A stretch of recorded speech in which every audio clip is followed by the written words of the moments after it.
नमस्कार. Eco friendly नर्सरीच्या YouTube चॅनलतर्फे आपल्या सगळ्यांचे सहर्ष स्वागत. अ, आता आपण विषय कोणता घ्यायचा? तोच आपण आता जो मागच्या व्हिडिओत बनवला आहे की फार्म हाऊसेस आणि रिसॉर्ट.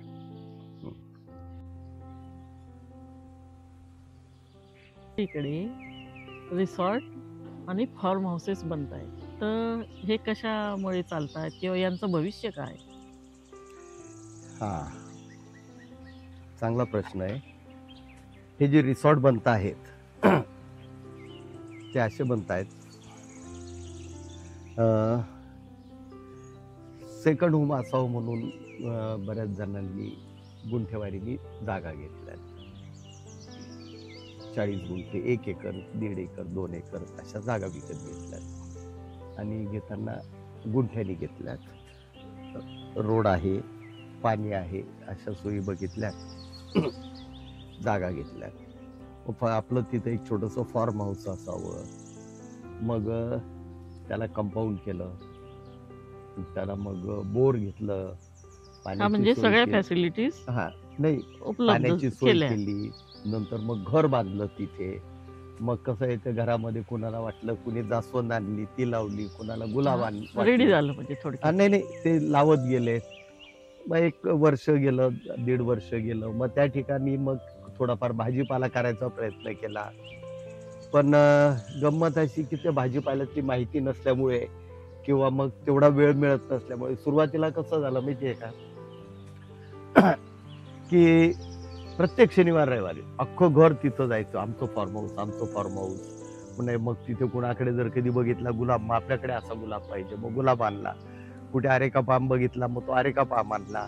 मग आपल्याला 4 आंब्याची झाडं लावायची, मग काही आंबे लावले, काही मग पेरू लावले, सीताफळ लावले, काही फळांची झाडं लावली.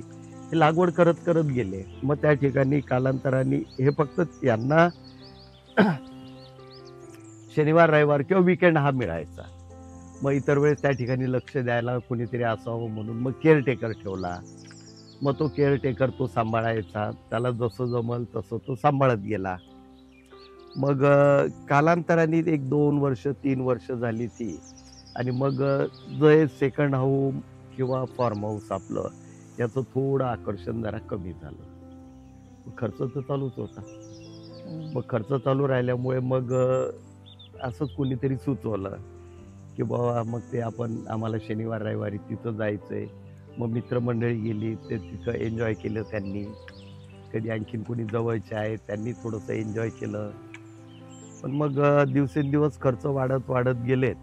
तो खर्च असा वाढला, 1,00,000, 2,00,000 रुपये, 2.5 लाख रुपये गुंठ्यानी जागा घेतली. 1 एकर जागा घेतली म्हणजे 1 कोटी रुपये ते झाले.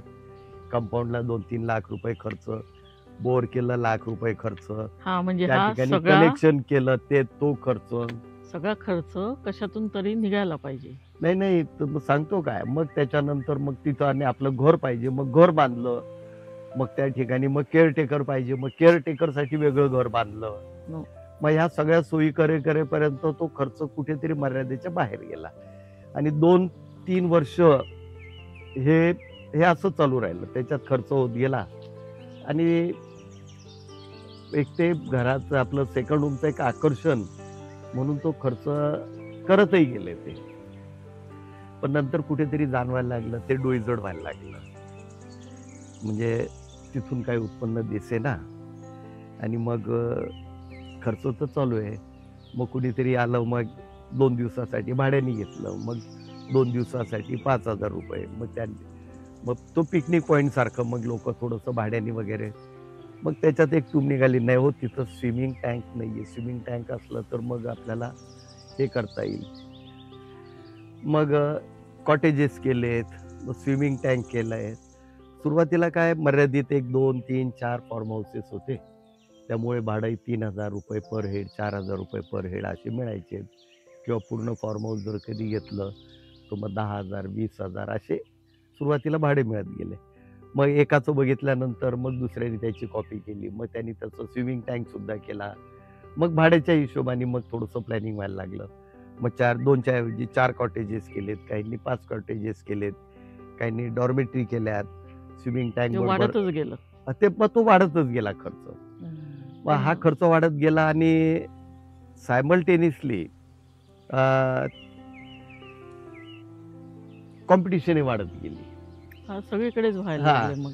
कॉम्पिटिशन वाढत हळूहळू. गेल्यामुळे मग दिवसेंदिवस भाडं कमी होत गेलं. मग एसी लावून मग आणखीन फॅसिलिटीज वाढवल्यात. मग एसी केल्या, मग आणखीन मग किचन केलं, मग कुक आला, मग या सगळ्यात मग स्टाफ आला, मग स्टाफचा खर्च वाढला. मग एसी सुरुवात केलं, मग अचानक लाईट जायचे, मग रात्रभर लाईट नाही, भाडं घेतलेलं असायचं. मग तो म्हणायचं मग जनरेटर आले, मग डिझेलचा खर्च वाढला. हे असे मग ते त्याच्यामुळे आणि मग नंतर कॉम्पिटिशन वाढत गेली. एकामागून हा, मग कॉम्पिटिशन वाढत गेल्यामुळे मग ते रेट कमी होत गेले. मग त्यातल्या त्यात आणखीन चांगल्या फॅसिलिटी कुठे आहे, मग व्ह्यू कुठला चांगला आहे. काहींना जंगलाचा व्ह्यू, फॉरेस्ट व्ह्यू मिळाला, काहींना रिव्हर, काहींना डॅम व्ह्यू मिळाले. आणि त्यांनी जे काही प्लॅनिंग केले त्यावेळेस हे रिसॉर्ट किंवा ह्या ज्या गोष्टी हे सुरुवातीच्या ज्या झाल्या ते स्वतःचे फॉर्म हाऊसेस आणि नंतर मग हळूहळू ते मग रिसॉर्टमध्ये कन्वर्ट होत गेलेत. आणि मग आता तरी सुद्धा अजून लोकांच्या आहेत अपेक्षा की माझं सुद्धा एक फॉर्म हाऊस असावं. पण आता एवढं मात्र आता जे काही आपल्याकडे जेवढी लोक आलीत त्यांच्या बोलण्यातून एक यायला लागलं की आम्ही फॉर्म हाऊस करतोय आणि 4 कॉटेजेस करणार आहे. म्हणजे आता मात्र सुरुवातीपासून त्याच्यापासून एक उत्पन्नाचं साधन म्हणून ते बघतायत. पण नुसतं आता हे जर कधी एवढे फॉर्म हाऊसेस वाढत जातील तर मग साहजिकच आहे की पुढे त्यांना ते रिटर्न्स मिळणं जरा जड जाणार आहे. तर मग ते कशातून अर्निंग करू शकतील त्याच्याबद्दल काय सुचवाल? नाही, मग आता त्याच्या अर्निंगसाठी म्हणून आपण आतापर्यंत काही व्हिडिओ बनवलेले आहेत याच्यामध्ये, तो आपण पुढच्या व्हिडिओमध्ये तो घेणारच आहे की बाबा रे तुम्हाला रिसॉर्ट करायचंय, ॲग्रो टुरिझम करायचंय. मग ॲग्रो टुरिझम आणि रिसॉर्ट आणि तुमचं फॉर्म हाऊस मग या कॉम्बिनेशनमध्ये काय आहे हे आपण आता पुढच्या व्हिडिओमध्ये घेतोय. धन्यवाद. आवडला असल्यास सबस्क्राईब करा, लाईक करा, शेअर करा आणि मित्रमंडळींना ही माहिती द्या ज्यांना कोणाला रिसॉर्ट करायचे आहेत किंवा फार्म हाऊसेस करायचे आहेत त्यांना हे फॉरवर्ड करा. धन्यवाद.